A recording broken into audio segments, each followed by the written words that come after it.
Video start करने वाले हैं मोशन इन अ प्लेन, यानी किसी भी पार्टिकल का मोशन किसी प्लेन में। प्लेन में का अर्थ है या तो पार्टिकल एक्सवाई प्लेन में मूव करेगा, या वाईजेड प्लेन में मूव करेगा, या पार्टिकल एक्सजेड प्लेन में मूव करेगा। कहने का मतलब एक पार्टिकल के पास एक टाइम में दो या दो से ज्यादा कोऑर्डिनेट्स हो सकते। अभी तक हम लोगों ने मोशन इन वन डायमेंशन सीखा है। वन डायमेंशन का अर्थ क्या था कि कोई पार्टिकल मान के चलो या तो ऐसे जा रही होगी, इसको बोलते हैं क्या हम लोग एक्स एक्सिस, या फिर पार्टिकल ऊपर जा रही होगी तो इसको क्या बोल देंगे हम लोग वाई एक्सिस करो उसका मोशन, या फिर पार्टिकल सपोज करो इधर आ रही होगी जेड एक्सिस में, या फिर अंदर जा रही होगी नेगेटिव जेड एक्सिस में। Such type of motions they are called straight line motion और यूनिफॉर्म, जिसको हम लोग हिंदी में बोल सकते हैं क्या सरल रेखीय गति, वन डायमेंशनल मोशन। अब हम लोग क्या स्टार्ट करने वाले हैं आज two dimensional motion, that is एक पार्टिकल एक साथ एक्स एक्सिस में भी चलेगा और वाई में भी चलेगा। देखो इसको अनलॉक करते हैं हम लोग। सपोज करोगे कोई ये हमारा वाई एक्सिस है और यह हमारा एक्स एक्सिस। अगर ये एक्स एक्सिस है और यह वाई एक्सिस है और किसी इंस्टेंट ऑफ टाइम पे कोई पार्टिकल अगर मान लीजिए इस वाले पॉइंट पर है, इसको हम लोग क्या बोलते हैं बच्चों ओरिजिन, और ओरिजिन का कोऑर्डिनेट क्या होता है, ओरिजिन का कोऑर्डिनेट 0,0 होता है। तो क्या लिखोगे 0,0 ऐसा लिख देंगे। सपोज करो पार्टिकल इस वाले पॉइंट पे, जब पार्टिकल इस वाले पॉइंट पे है उस समय इस पार्टिकल की पोजीशन वेक्टर क्या होगी, इसलिए हम लोगों ने वेक्टर शुरुआत में पढ़ ली थी। ठीक, तो इसका पोजीशन वेक्टर क्या होगा, यहां से इसको मिला दीजिए, इसको बोल देंगे O A. This is the position vector of particle at point A. अब अगर इसकी पोजीशन वेक्टर हम बात कर रहे हैं तो निश्चित रूप से इसका कोई ना कोई एक्स और वाई कोऑर्डिनेट भी होगा। क्यों होगा, क्योंकि देखो ये जो पार्टिकल था वो ना ही एक्स एक्सिस पर है ना ही वाई एक्सिस पर है। अगर पार्टिकल एक्स एक्सिस पे होता तो हम इसी को बोल देते क्या बोलते स्ट्रेट लाइन मोशन, या फिर हम इसमें वाई पे होता तो भी हम क्या बोलते हैं इसको स्ट्रेट लाइन मोशन। लेकिन ये पार्टिकल ना एक्स पे है ना वाई पे है। This particle is in the first quadrant, so it has to coordinate at a single time. इस पार्टिकल के पास एक ही बार में दो कोऑर्डिनेट हैं।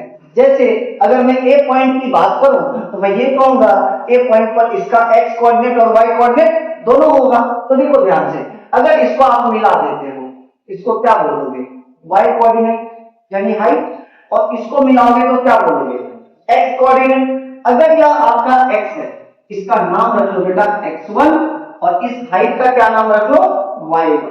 अगर मैं ऐसा लिखूंगा तो मैं इस ए पॉइंट का कोऑर्डिनेट क्या बोलूंगा बोलो x1, y1 बोल दूंगा।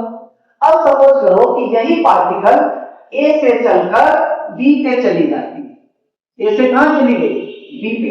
अगर यह पार्टिकल बी पे गई तो बताओ इसका x कोऑर्डिनेट भी चेंज हो गया और y भी चेंज हो गया। अरे यस और नो निशा, इसका x कोऑर्डिनेट और y कोऑर्डिनेट क्या हो गया, दोनों चेंज हो गया।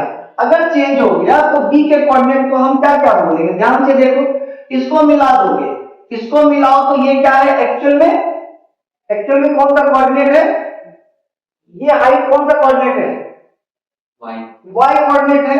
तो इसको बोल देंगे हम लोग क्या y2, इसका नाम रख लो y2। और ये लेंथ क्या कहलाएगी x2, इसका x कोऑर्डिनेट क्या होगा बोलो x2 होगा। क्या मैं इसको x2, y2 लिख सकता हूं। और अगर चूंकि बी पार्टिकल यहां पहुंची हुई है तो इसकी पोजीशन जब देखेंगे तो कहां से देखेंगे ओरिजिन से। पोजीशन हमेशा कहां से देखते हैं ओरिजिन से देखते हैं। ओरिजिन से बी को मिला दो, ऐसा मिला दिया हम लोगों ने।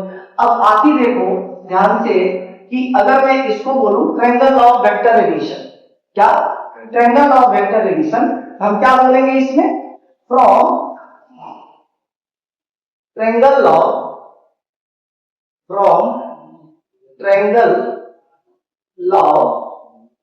Of vector addition,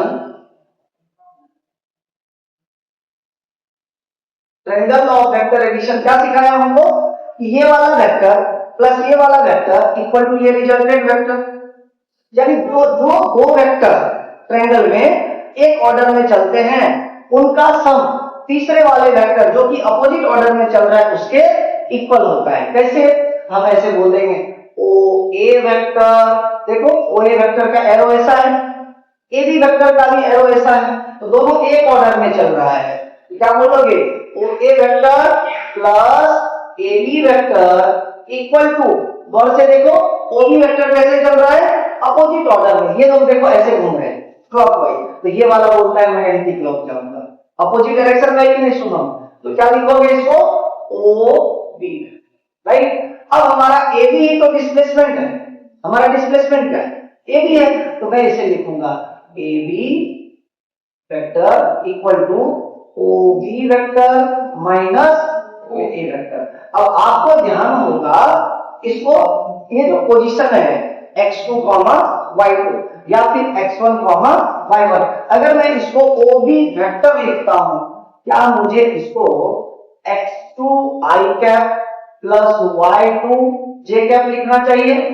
minus O ए को मैं क्या लिखूंगा? बोलो, ओ ए को लिखूंगा क्या? x1 i cap plus y1 j cap, और इसको कर लो ब्रैकेट में ऐसे मान लिया, इसको क्या कर लो माइनस लगा करके ऐसा ब्रैकेट में बन। अब हम लोग क्या करते हैं, इस ए बी वेक्टर को लिखेंगे, देखो आई यहां भी है, आई यहां भी है, आई को क्या करेंगे? कॉमन ले लेंगे, हम लोग क्या कर लेंगे? x2 minus x1 i cap plus y2 minus y1 j cap. क्या हमको आ गई डिस्प्लेसमेंट वेक्टर की वैल्यू?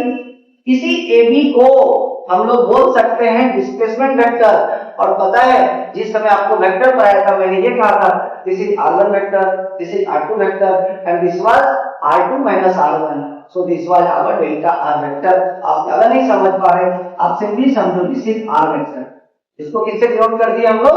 r वेक्टर से, और इसी को बोलते हैं क्या बेटा? Displacement vector. तो डिस्प्लेसमेंट क्या हो गया? x2 माइनस x1 i का। बोलो ये क्या ये x का डिफरेंस है? या क्या x का डिफरेंस है? अगर ये x का डिफरेंस है, क्या हम इसको डेल्टा x बोल सकते हैं? x के डिफरेंस को क्या बोलेंगे? डेल्टा x i कैप, और y के डिफरेंस को क्या बोल देंगे हम लोग? बोलो, डेल्टा y j कैप। बात समझ में आई कि नहीं? This is our position vector as well as ये पोजीशन वेक्टर था, ये वाला, और ये वाला क्या था? Position vector. लेकिन डिस्प्लेसमेंट वेक्टर क्या मिला? ये चीज delta x i cap plus delta y j cap, इसी को हम लोग क्या बोलते हैं? Position vector. अब देखो क्या ये टू डायमेंशनल मोशन है? हाँ है। कैसे?